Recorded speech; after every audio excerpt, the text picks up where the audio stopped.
दोस्तों, मैं हूं अमित त्यागी और हाजिर हूं एक और नई मुलाकात, नए किस्से कहानियां लेकर। और आज मेरी मेहमान है मेरे खुद के अपने स्टेट की एक ऐसी अभिनेत्री जो मैं कहूंगा कि उत्तराखंड का नाम रोशन कर रही हैं। तो मेरे साथ ही चेतना पांडे जो है मेरे अपने होम स्टेट उत्तराखंड से। And I am so proud कि चेतना भी अभी दीप्ति डिमरी के साथ उस क्लब में शामिल हो गई हैं जहां हमारे पहाड़ों की लड़कियां, उत्तराखंड की लड़कियां अब अपने स्टेट का, अपने कंट्री का नाम रोशन कर रही हैं। चेतना की नई film haunted 3D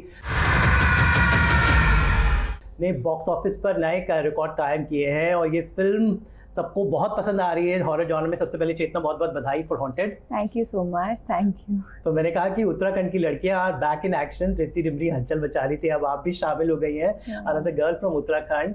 so not many people know that Chetna hails from Kumaon, एक जगह है हल्द्वानी से, और ये उत्तराखंड के पली बड़ी हैं। मुंबई आके इन्होंने नाम कमाया। So how do you feel making Uttarakhand proud, because एक ऐसी जगह से जहाँ से लड़कियाँ बहुत कम आ पाती हैं। So I think it's a big achievement from that front as well. Thank you so much. पहले मुझे अभी भी पता चला आप भी वहाँ से हैं और बहुत अच्छा लगता है कि छोटे एक स्मॉल टाउन से जहाँ पे इतनी आपके पास इतनी वो नहीं होती है, what do you call that, facilities नहीं होती हैं और इतना एक्सपोजर नहीं मिलता है। लेकिन वही होता है कि लाइफ में अगर आपको कुछ बड़ा करने की चाह होती है तो आपकी मंजिल को आप ढूंढ ही लेते हो। सो आई फील वो एक आप में एक जज्बा होना चाहिए। हालांकि मुझे काफ़ी टाइम लग गया यहाँ तक पहुँचने में। मेरी जर्नी में बहुत सारे बहुत फाइट रही है, बहुत सारे स्ट्रगल्स रहे हैं। बट क्या होता है ना, at the end of the day जब आप मंजिल पे पहुँच जाते हो तो वो जो सारे स्ट्रगल्स होते हैं ना, वो आपको ऐसा लगता है कि वो आपको स्ट्रॉन्ग कर रहे थे। वो सारे स्ट्रगल्स ने आपको सिखाया है कि लाइफ में स्ट्रॉन्ग कैसे रहना है। जब आप उस पोजीशन पे आओगे तो आप कैसे हैंडल करोगे वो सब। So I think it's also very important. तो हॉन्टेड में जो सबसे ज़्यादा चीज़ चमक रही थी वो थी सुनहरी, यानी आपका कैरेक्टर। एक बेहद ही खूबसूरती से दिखाया गया उस कैरेक्टर को। एंड द वे सबसे खास बात थी कि आपको इमोशनल मतलब खूबसूरत लगने के साथ साथ एक्टिंग और इमोशंस दिखाने का भी मौका मिला। सो कैसे विक्रम भट्ट के साथ आपने सुनहरी को कंसीव किया था?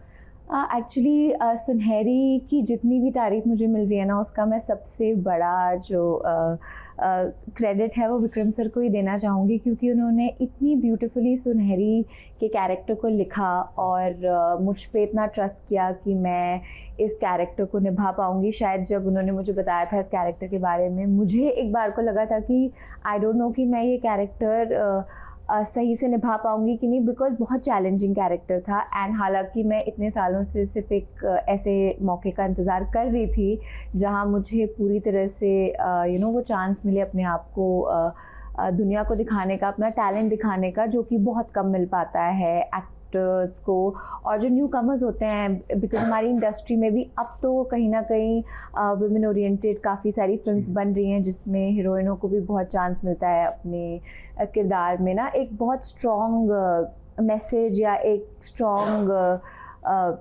परफॉर्म करने का। मेरे एतबार को यकीन में बदलने के लिए उसने आपका नाम देव रख दिया। सो पहले ऐसा नहीं था। पहले हीरोइन के साथ लव सॉन्ग्स हैं या आपके कुछ रोमांटिक सीन्स हैं, तो मतलब वैसे वाला एक हीरोइन का कैरेक्टर होता था। पर अब टाइम चेंज हो गया है, अब बहुत ज़्यादा चैलेंजिंग रोल्स भी लिखे जा रहे हैं। सो मैं विक्रम सर का बहुत थैंक यू करना चाहती हूँ कि उन्होंने मुझे ये चांस दिया।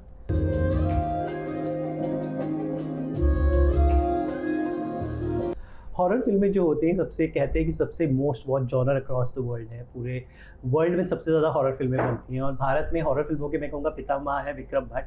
तो उनकी कौन सी हॉरर फिल्में आपने पहले देखी थी और उसका आपको लगा कि वो कुछ लेवल था और वो लेवल मैच हुआ? सो मेरी शुरुआती एक्चुअली हॉरर फिल्म्स को देखने की हॉन्टेड से हुई थी। आई वुड से मेरी आई थिंक पहली हॉरर फिल्म थी जो मैंने देखी थी, इट वाज हॉन्टेड। देन मैंने राज भी देखी थी। सो आई थिंक हम लोग mostly Indians, if I would से, कि विक्रम सर की फिल्म्स देख के ही बड़े हुए हैं। उन्होंने जो एक हॉरर जॉनर का जो एक पूरा वो चेंज किया था सिनेरियो, और वो ऐसा चेंज किया था कि मैंने इस बार जब हमारी फिल्म रिलीज़ हुई मैंने देखा कि लोग कितने पागल हैं, जो उनकी ऑडियंस है और जो फैंस हैं ना वो इतने डाई हार्ड फैन हैं कि आप एक फिल्म है जो 15 साल पहले रिलीज़ हुई है, उसके लिए आज भी पागल है, उसके गानों के लिए आज भी पागल है। और आज की डेट में ऐसा होता नहीं है, बिकॉज आज हम कोई भी गाना सुनते हैं, हम ज़्यादा से ज़्यादा उसे 1 महीना सुन पाते हैं, उसके बाद हम ओवर हो जाते हैं उस चीज़ से। सो एक लेगेसी को 15 साल के लिए कैरी फॉरवर्ड करना, ऐसी चीज़ें बनाना जो लोग आगे तक याद रखें, ये अपने आप में एक बहुत बड़ी अचीवमेंट है। And I think Vikram sir is the Pioneer of all the horror genre of our country. So I felt very fortunate. मतलब मेरे को जब पता चला था कि मैं उनके साथ काम करी और मुझे उनके साथ हॉरर जॉनर में ही कुछ करना था, बिकॉज हम जब पहले मिले थे 3 साल पहले, जब मैं खतरों के खिलाड़ी करी थी, I think I met you there.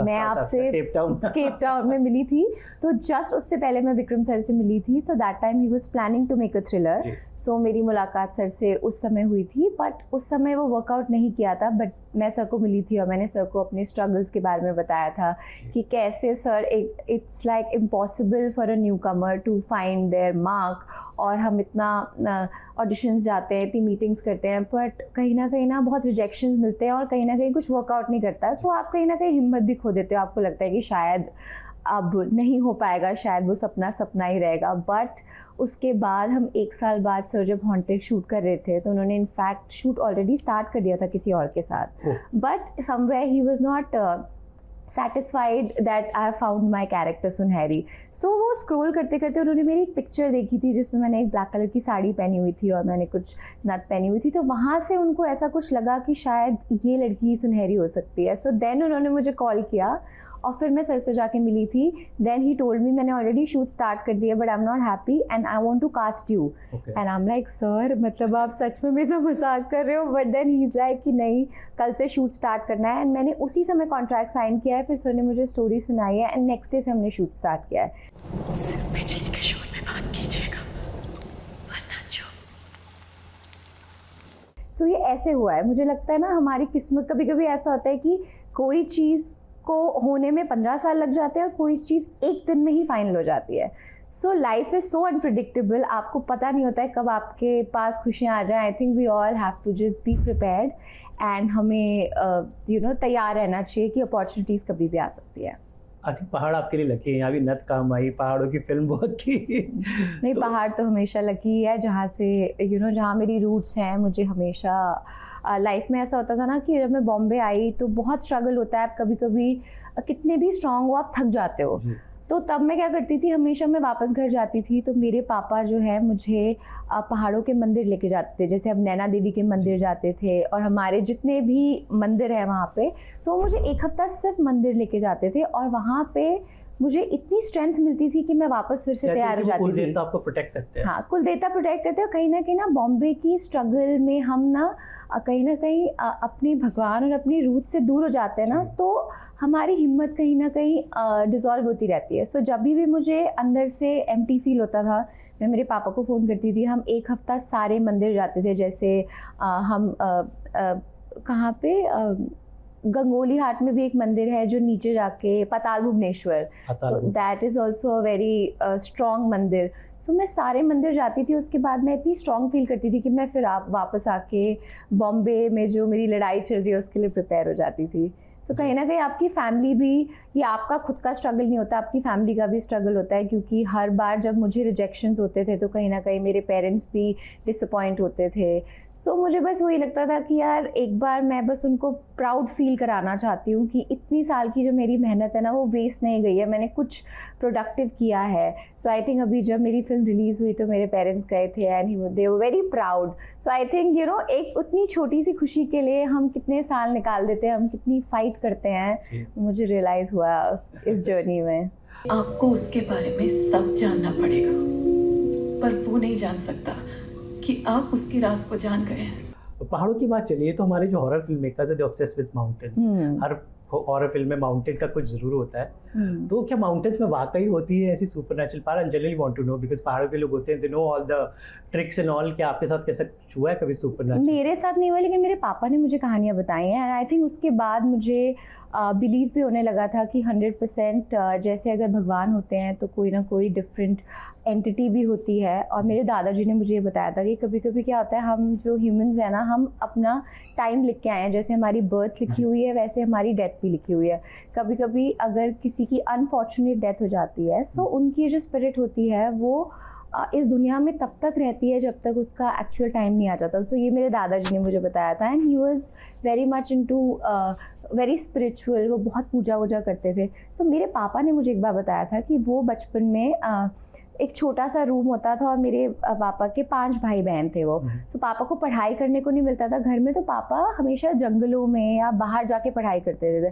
तो वो मुझे कह रहे थे कि वहाँ पे एक शमशान घाट था जहाँ पे he used to go because he was very fearless। तो वो शमशान घाट में नहीं, वो जो क्रिश्चियंस का होता है ग्रेवयार्ड, हाँ, तो वो ग्रेवयार्ड में जाते थे और वहाँ पे he used to read। कभी किसी ग्रेवयार्ड में बैठ के पढ़ रहे हैं, कभी किसी में, उनको लगता था ये सब तो कुछ होता नहीं है। तो उन्होंने मुझे बताया था कि जब मैं वहाँ से वापस आता था तो मुझे ऐसा लगता था कि कोई चीज़ है जो मेरे पीछे है या मुझे देख रही है। सो जब वो सोते भी थे तो उन्हें लगता था पर्दे अपने आप हिल रहे हैं, और जब वो सोते थे तो उनको ऐसा लगता था कि किसी ने उन्हें उठाया है और mid of the air hang किया है। सो पापा ने मुझे ये कहानी बताई कि मुझे इतना अजीब सा फील होने लग गया था कि मैं नॉर्मल फील नहीं करता था, कभी कभी मैं कुछ चीज़ें भूल जाता था और मुझे हमेशा से लगता था कि कोई साया है जो मेरे आसपास है। तो फिर मेरे पापा ने बोला, मेरे पापा के फ्रेंड की एक जो मदर थी वो बहुत पूजा पाठ में थी, तो उन्होंने पापा को टच किया था तो उनकी बॉडी में कुछ कांटे कांटे से फील हुए थे। हाँ, तो शी सेड दैट तेरे ऊपर किसी का साया आ चुका है, कोई है तेरे अंदर, मतलब तू कम्प्लीटली वो नहीं है। सो उन्होंने फिर कुछ वो पूजा वूजा करके, जो कहते हैं ना झाड़ फूक करके कुछ किया था, तो वो फिर जो था, जो भी एंटिटी थी वो उन्होंने अपने अंदर ले ली थी एंड वहाँ से फिर उन्होंने उसको डिसॉल्व किया था। सो मेरे पापा ने मुझे अपना खुद का एक्सपीरियंस बताया। और पहाड़ों में तो होता है, जब भी जागर होता है या कहीं पे ऐसे बहुत स्ट्रॉन्ग मंदिर में पूजा होती है, तो सम पीपल जो थोड़े से वीक होते हैं ना, उनके अंदर एक कोई एंटिटी प्रवेश कर जाती है जब आपकी आवाज़ चेंज हो जाती है और आप बहुत पावरफुल और अजीब सा बिहेव करने लगते हो। सो मतलब मैंने बहुत सारी ऐसी कहानियाँ सुनी है। तुझे क्या लगता है कि सुनहरी को बचाना इतना आसान है? या होता तो है। Of course, जो वो उनकी राज का ही डायलॉग है कि अगर अंधेरा है तो उजाला है। तो I mean that's nature, you have to live with it. चिता, आपकी जो कास्टिंग हुई थी, आपने शुरुआत टेलीविजन से की थी और आपकी कास्टिंग का एक बड़ा अच्छा किस्सा मुझे पता चला है कि एकता कपूर ने आपको पुणे में डिस्कवर किया था and you were supposed to make debut with Karan Kundra in a show. तो tell me something about it, what was how did the casting of your first TV show happen? यार it was, I would say, वो एक होता है ना, हर इंसान की life में आप सोचते हो कि यार कोई मैजिक, मैं उस समय बड़ा मैजिक में बिलीव करती थी। मुझे लगता था कि मैं बहुत नॉर्मल ज़िंदगी जी रही थी, मैं पूना में थी, अपना MBA कर रही थी, तो सडनली उस समय एकता मैम पुणे में थी। सो मैं ऐसे क्लब के बाहर खड़ी थी और मैंने सडनली देखा कि वहाँ से पूरा क्राउड है और एकता मैम आ रही है and that time everybody was mad for her because वो बहुत फेमस थे कि उन्होंने किसी को देख लिया अगर तो वो वहीं पे वो कास्ट कर देते थे और उनकी लाइफ चेंज हो जाती थी। So that time Ekta ma'am का वो एक एक वो मैजिक का दौर चल रहा था। So I was just standing outside the club and मैंने मैम को देखा और मैंने सोचा, यार एकता मैम अगर ये मुझे किसी चीज़ में कास्ट कर ले या ये मुझे देख ले तो मेरी लाइफ चेंज हो जाएगी। वो था ना, आप एक मन में ऐसे ही रैंडमली मैनिफेस्ट कर रहे हो। फिर मैंने सोचा, अरे मुझे कहाँ देखेंगी इतने क्राउड में। सो वो एक्चुअली अपने फ़ोन पे बात कर रही थी, तो उस गाड़ी में बैठते बैठते उन्होंने ऐसे टर्न करके, मैं भी किसी को ढूंढ रही हूँ, उन्होंने ऐसे करके देखा और उनकी आंखें मेरे फेस पे जाके रुक गई and she was looking at me and suddenly फिर वहाँ से उन्होंने किसी को बोला कि उसका नंबर लेके आओ एंड देन शी सैट। सो फिर उस समय उनकी मैम की जो बेस्ट फ्रेंड है तनु मैम, वो मेरे पास आई थी, उन्होंने मेरा नंबर लिया कि Ekta ma'am wants to meet you और आप कल मिल सकते हो उन्हें। तो मैंने कहा वाह, मुझे तो लगा कि क्या ही हो गया मेरे साथ। तो मैंने फिर उन्हें नंबर दिया था, फिर सेकेंड डे में उनसे मिली। सो उन्होंने मुझे बताया था कि वो अपने एक शो की कास्टिंग कर रही हैं एंड उसके लिए she wants to take my audition. तो उन्होंने बोला आप बॉम्बे आ सकते हो। मैं कभी बॉम्बे नहीं आई थी लाइफ में, पर मैंने सोचा ऑफ कोर्स अगर ये इतना बड़ा चांस है तो कुछ ना कुछ करके तो जाना पड़ेगा. So then I was like yes ma'am I will come. पर मुझे एक्टिंग का कुछ नहीं पता था. सो मैंने अपने एक फ्रेंड से रिक्वेस्ट की कि क्या तुम मुझे बॉम्बे ले जा सकते हो. सो हमने अपना कॉलेज बंक किया और हम बॉम्बे आ गए और मैंने अपना ऑडिशन वगैरह दिया और मुझे कुछ नहीं आता था. मतलब मैंने लिटरली ऐसे अपनी लाइंस पढ़ी होंगी जैसे आप कोई MBA में वो नहीं देते हो, स्पीच देते हो या आप कोई प्रोजेक्ट का वो दे रहे हो. मैं करके आ गई और मुझे था अब मेरा कुछ होने वाला है नहीं, चलो वापस अपनी नॉर्मल ज़िंदगी में आ जाते हैं. बट देन एक हफ्ते के बाद वहाँ से कॉल आया था कि आप सिलेक्ट हो गए हो and you can come to Bombay. So मैंने कैसे ना कैसे अपने कॉलेज से अपने पापा के नकली सिग्नेचर किए और अपने आप मतलब बिकॉज निकलना था और पेरेंट्स को बताएंगे तो एकदम से पेरेंट्स मानते नहीं है. सो समहाउ मैंने पूरा जुगाड़ बनाया और मैंने बोला अब तो जाना ही है. सो पापा के नकली सिग्नेचर ईमेल्स करवा के मैंने कॉलेज से फाइनली अपने आप को ड्रॉप आउट करवाया और मैं बॉम्बे पहुंची. फिर 1 महीने हमारी कुछ रिहर्सल्स हुई थी, कुछ चीज़ें हुई थी. हालांकि फिर मैं प्रोमो के 1 दिन पहले मुझे रिप्लेस कर दिया गया था. द शो वाज कितनी मोहब्बतें हैं, जो बाद में कृतिका कामरा और करण कुंद्रा, हाँ जो बाद में कृतिका और करण ने किया था. So unfortunately I could not do that show. But मेरी बॉम्बे में मतलब I still say that she is the reason that I came to this city and today I am living my dreams. तो उसके बाद फर्स्ट ब्रेक आपको उसके बाद फिर मेरा थोड़ा काफ़ी स्ट्रगल रहा बिकॉज मैं बहुत नई थी तो कुछ पता नहीं था बॉम्बे के बारे में. पर एक चीज़ समझ आ गई थी कि अब वापस नहीं जाना क्योंकि एक तो कोई और ऑप्शन नहीं है क्योंकि MBA छोड़ दिया है. घर में भी पापा से MBA पूरा ही नहीं किया उसके बाद? नहीं वो 6 महीने का MBA किया था. पर मेरा पढ़ाई में वैसे भी I was not into studies. वो होता है ना कुछ चीज़ें आपकी कुछ ऐसी चीज़ होती है आपकी लाइफ में जो आपकी तकदीर के पास आपको ले जाती है. सो आई थिंक बॉम्बे मेरा आना लिखा था.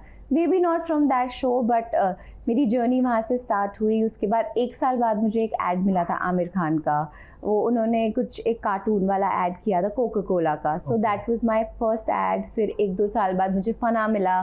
फिर धीरे धीरे मेरे को कुछ ना कुछ मिलता गया. पर लेकिन मेरा स्ट्रगल काफ़ी रहा है. मतलब बहुत आसानी से मुझे चीज़ें मिली नहीं जल्दी क्योंकि कुछ आता भी नहीं था. तो बहुत कुछ ऐसा था कि कभी कभी ऑडिशन जाती थी, वहाँ से सीखी एक्टिंग बिकॉज एक्टिंग का भी कुछ था नहीं, कभी मैंने कुछ कोर्स नहीं किया था. सो मुझे लगता है मेरे स्ट्रगल्स ने ही मुझे प्रिपेयर किया है. रियलिटी शोज़ की बात करें तो आपने काफ़ी सारे रियलिटी शोज़ के खतरों के खिलाड़ी से लेकर एस ऑफ स्पेस नाम का एक शो था आई थिंक जो बिग बॉस से भी ज़्यादा कॉम्प्लिकेटेड शो है. So how what kind of experience you got from these reality shows because reality show has a different flavour. So I feel पहले तो जब मैंने पहला रियलिटी शो किया था एस ऑफ स्पेस वो मेरी लाइफ का आई फील एक टर्निंग पॉइंट था बिकॉज उससे पहले मैंने जो भी कुछ किया था ना लोग मुझे मेरे कैरेक्टर्स की नामों से जानते थे. जैसे मैंने दिलवाले किया था, उसमें जेनी था मेरा कैरेक्टर. तो मैंने जो भी कैरेक्टर्स प्ले किए थे कहीं ना कहीं लोग आपको आपके किरदारों के नाम से जानते हैं. बट एस ऑफ स्पेसेस एक ऐसा शो था ना जिसमें पहली बार लोगों को चेतना से मिलने का मौका मिला, जो मेरी एक रियल पर्सनैलिटी है, जो मैं रियल लाइफ में क्या हूँ. और लोगों को ना वो जो आप रियलिटी शो की रियलिटी से आपसे कनेक्ट होते हैं ना वो आई थिंक एक लॉन्ग टर्म कनेक्शन होता है. सो हर रियलिटी शो ऑफ कोर्स आपको बहुत बुरी तरह से तोड़ता भी है बिकॉज नॉर्मली एक नॉर्मल इंसान के लिए उतने सारे सिचुएशंस और उतने सारी प्रॉब्लम्स के साथ डील करना इट्स नॉट ईजी. पर क्या होता है ना आपकी हर इमोशंस बहुत स्ट्रांगली नरेट होते हैं एक ऐसे शो में. अगर आप सैड हो, अगर आप लड़ाई कर रहे हो, आप कुछ भी कर रहे हो, सो लोगों को डायरेक्ट मौका मिलता है आपसे कनेक्ट होने का. सो आई थिंक उसके बाद जब मैं उस शो से बाहर निकली थी तब मेरा सोशल मीडिया जर्नी भी स्टार्ट हुई बिकॉज इतने सारे लोगों ने मुझे जाना पहचाना. सो वो मेरी लाइफ का एक टर्निंग पॉइंट था जहाँ से लोग चेतना से कनेक्ट हुए. सो आई थिंक दैट्स वाई मेरे को लगता है रियलिटी शोज़ मेरी लाइफ में जब आए हैं उन्होंने मुझे एक नई तरीके का आइडेंटिटी दी है.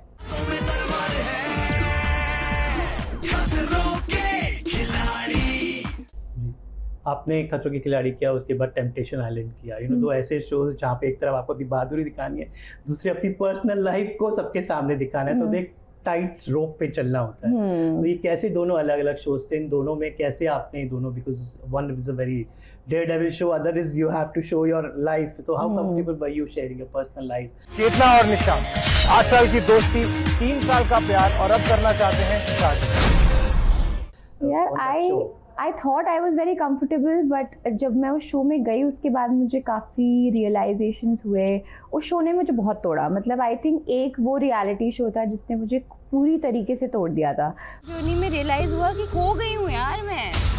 बट क्या होता है ना, कभी कभी लाइफ में कुछ चीज़ें लिखी होती हैं और उन चीज़ों का होना भी आपकी लाइफ में ज़रूरी होता है. सो जब मैं टेम्पटेशन आइलैंड से निकली थी, मैं बहुत टूटी हुई और बहुत ऐसा लग रहा था कि इससे ज़्यादा मैं टूट नहीं सकती कभी. ये लव नहीं है, ये फियर ऑफ लूजिंग नहीं है.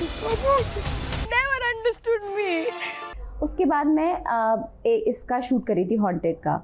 सो जो लड़की मैं उस समय बन गई थी उस शो के बाद, वो लड़की सुनहरी के कैरेक्टर से बहुत रिलेट करती थी. आज अगर आप जीत जाते हैं तो बदलते वक्त में हमें खोते. सो सुनहरी का जो कैरेक्टर है और चेतना आफ्टर टेम्पटेशन आइलैंड जो थी, वो बहुत सिमिलर थे. दोनों के दिल टूटे हुए थे, दोनों लाइफ में मतलब इतनी फाइट के बाद भी कहीं ना कहीं आपको लगता है ना कि आप हार जाओगे, लेकिन आप फिर उठते हो, फिर आप स्ट्रगल करते हो. सो मैं जब विक्रम सर को मिली थी उस शो के बाद, तो सर ने बोला मेरी आंखों में देख के कुछ तो हुआ है चेतना, कुछ तो टूटा है अंदर. मैंने कहा हाँ सर, टूटा तो है. तो कहते हैं इसे संभाल के रखना, ये तेरे बहुत काम आएगा, और इसे सही जगह पे यूज़ करना. मतलब कैमरे पे जब तुम इमोशंस दिखा रहे हो, इन इमोशंस की ज़रूरत वहाँ पे है. नॉर्मल लाइफ में इन इमोशंस को वेस्ट मत करना.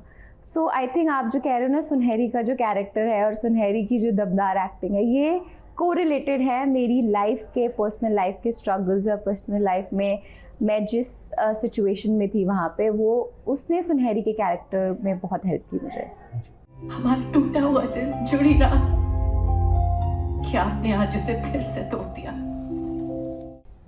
और जो खतरों के खिलाड़ी था, आई थिंक वो मेरी लाइफ का सबसे चैलेंजिंग, फिजिकली चैलेंजिंग. मैं तो खुद वहाँ लाइव देख रहा था. लोगों को लगता है कि it's very tough show. It's one of the most toughest shows. I think उसमें मैं हर सुबह उठती थी और मुझे बस यही लगता था कि आज मैं जिंदा वापस आऊँगी कि नहीं आऊँगी. और मतलब आज मुझे ऐसी क्या चीज़ करनी पड़ेगी जो, मतलब जब मैंने वाटर स्टंट्स किए हैं, इट वाज ऑलमोस्ट कि अब जान नहीं बची है, आप तब तक लड़ते हो. बहुत स्ट्रांग है, बहुत स्ट्रांग हेडेड है, एंड मुझे लगता है कि ये जो चाहती है वो कर लेती है.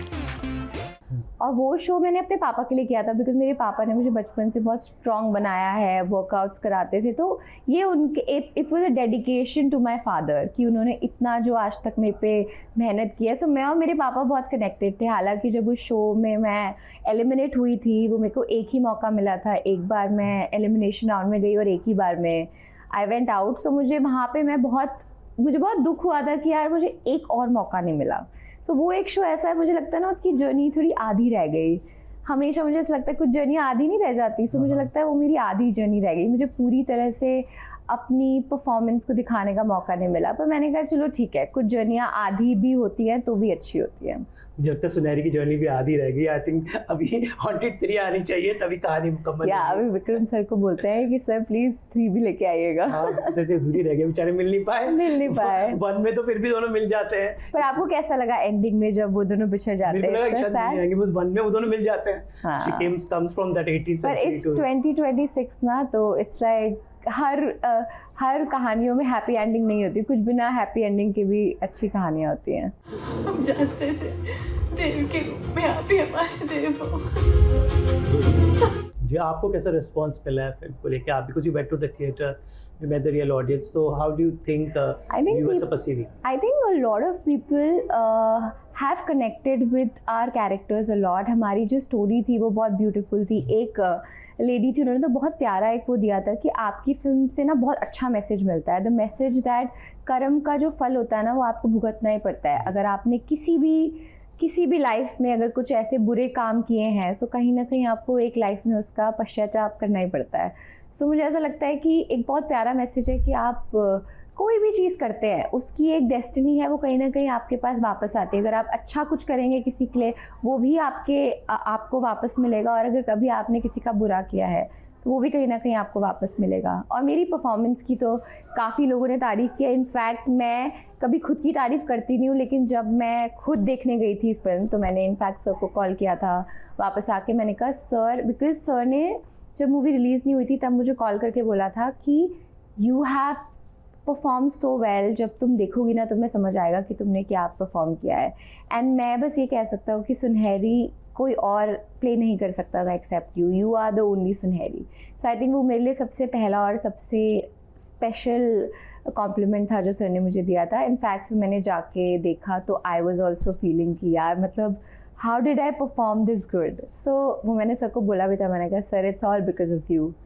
कोई Because टफ सीन, कोई ऐसा सीन था जो करने में बड़ा मुश्किल आता है कि I think all the scenes were very difficult. I think जो मेरा फ्लैशबैक की कहानी है जहाँ सुनहरी पे उस शैतान की नज़र पड़ती है and then the way he tortures her. ये मोम सा मुलायम बदन, ये उबलता यौवन, ये मुझे चाहिए सुनहरी। And there is a scene जब उसको he keeps her without the clothes. Even those were very traumatizing scenes. But एक scene था जिसमें सुनहरी बैठी हुई है and वो आता है and then he just comes and he kisses her on the neck and फिर कुछ होता है, अगर अभी किसी ने नहीं देखी होगी तो I don't want to reveal the story, but वहाँ पे when she plans to kill this monster.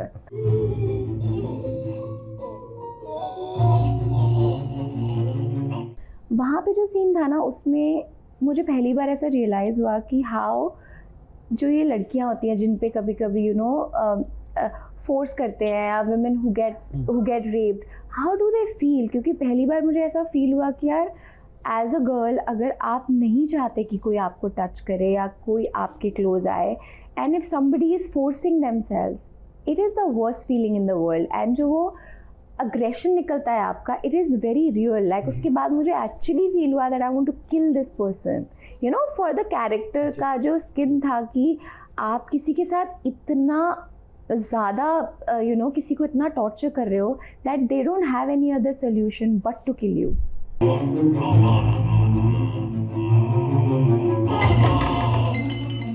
सो वो जो फीलिंग थी ना वो मुझे पहली बार आई हैड गूज़बम्प्स और मुझे बहुत अजीब सा फील हुआ. So I could really relate to all the women who go through this trauma and torture.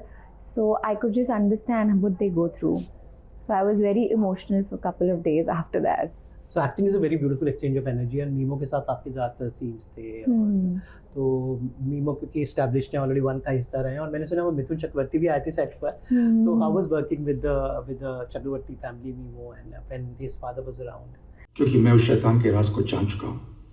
हम जानते थे, हम सारी कहानी जान जाएंगे. So Mimo के साथ from day one I think he is a very very sweet guy. He is so grounded and मतलब मुझे उनसे मिलके कभी भी ऐसा फील नहीं हुआ कि यार he's behaving as I'm a star kid or I have already done something before. वो इतने नॉर्मल हैं कि वो I think आप जब उनके साथ काम करते हो वो अपने से ज़्यादा आपको ऊपर रखते हैं. And he used to always praise me. Day 1 भी जब हमने परफॉर्म किया था he actually like praised me so much कि you are such a brilliant actor. मतलब हमने जब सीन किया वो आप आँखों में जब सीन करते हो आपको समझ आ जाता है. So from day one he was very very supportive. And जब उनके फादर भी आए थे so I think उस समय मैं थोड़ी सी नर्वस हो रही थी because सर भी थे मॉनिटर पे and मिथुन सर भी थे. So I was like यार ये दोनों वहाँ पे देख रहे हैं, मुझे तो काफ़ी डर लग रहा है. and I was feeling very nervous. So he's like don't worry, nervous होने की कोई बात नहीं है एंड सब अच्छे से हो जाएगा. एंड जब हमने वो सीन किया तो वहाँ से हमें बहुत अपलॉजेस मिले, तारीफ़ें मिली. सो मैंने कहा दे बोथ आर, हमारी दोनों तारीफ़ें कर रहे हैं. तो सर ने बोला, तो फिर देन मीमो ने बोला कि डैड किसी की तारीफ़ नहीं करते हैं, तो अगर वो तुम्हारी तारीफ़ करें but you are actually good. So he is that kind of person. Even जब उन्होंने फिल्म भी देखी हमारी प्रीमियर से पहले, he went with his mom dad. So उसने मुझे यही बोला कि सुनहरी यू हैव किल्ड इट यार, तूने क्या परफॉर्म किया है. मतलब it's like you have done it so beautifully, like I have loved your performance. Like he is that person. वो अपने से ज़्यादा औरों को प्रेज करता है. जी. तो अभी जितना आगे का प्लान्स हैं, अभी और कुछ प्रोजेक्ट आपने साइन किए हैं या स्टिल बास्किंग इन सक्सेस? अभी तो I'm just taking this one step at a time. अभी इसके बाद देखती हूँ what is the next that comes my way, because honestly it's not very easy. अभी मैंने एक प्रोजेक्ट किया, I think audiences have accepted me.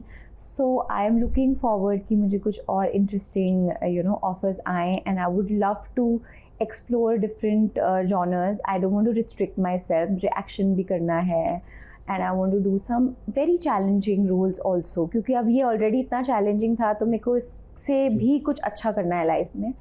So I am looking forward यार. अभी let's see what comes. चलिए, all the best and उम्मीद करते हैं किसी तरह हॉन्टेड में की सक्सेस के बाद ऐसी सक्सेस मिलता रहे. And it's inspiring story and I think युवाओं को हमें सीखना चाहिए चेतना से कि कभी हिम्मत नहीं छोड़नी चाहिए. आपको मौका ज़रूर मिलता है, जब मौका मिले तो बस किला फतह कर लेना चाहिए।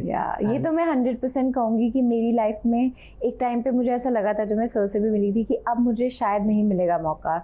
एंड कभी कभी आपकी लाइफ में इतनी प्रॉब्लम्स होती हैं, लाइक मेरी लाइफ का जो लास्ट 6 मंथ्स थे वो मेरी लाइफ के सबसे ज़्यादा डार्क 6 मंथ्स थे, बिकॉज मेरी मॉम की तबीयत बहुत ख़राब थी। Then my partner was also diagnose with something, my pet was diagnose with cancer. In fact मैं आपसे अभी बात कर रही हूँ, रात को ही मेरी मम्मी को 105 फीवर हुआ था, and I was talking to her. अभी भी मुझे ऐसा लगा था शायद मैं इंटरव्यू नहीं कर पाऊँ, बिकॉज इतनी प्रॉब्लम्स चल रही थी, वो अभी हॉस्पिटल भेजना है उन्हें। सो हमारी लाइफ में ना प्रॉब्लम्स चलती रहती है, लेकिन हमें हार नहीं माननी है। बहुत सारी ऐसी चीज़ें होंगी जो आपको तोड़ने की कोशिश करेंगी। एंड लास्ट 6 मंथ्स तो मेरी लाइफ में इतने ज़्यादा क्रेजी थे, मुझे लगा नहीं था कि मैं इन सब से उठ के आ पाऊँगी। तो कहीं ना हॉन्टेड की सक्सेस और जो आप कह पता, अभी मुझे वो खुशी फील भी नहीं हो पा रही है, क्योंकि कभी कभी ऐसा होता है ना कि ये चीज़ें आपको तब मिलती हैं जब शायद आपकी लाइफ में आप हमेशा भाग रहे होते हो इन सब चीज़ों के लिए, लेकिन फिर आपको लाइफ की रियल वैल्यूज़ भी समझ आती हैं कि कहीं ना कहीं आपके पेरेंट्स की हेल्थ, आपकी फैमिली का सपोर्ट, वो भी आपके लिए इतना ज़रूरी होता है ना, कि अगर वो किसी आपकी सक्सेस के साथ ऐसे वो हो जाए, सो आई थिंक उसकी खुशी नहीं हो पाती जितना आपको लगता है कि your parents and your family, आपकी हेल्थ भी ठीक रहनी चाहिए, वो भी बहुत ज़रूरी है। उम्मीद करते हैं दिस द ऑप्शन पास, क्योंकि कहते हैं कि हर रात के बाद सुबह होती है। आई एम श्योर अभी happy days will come again. All the best. Thank you and may you rock always. Thank you.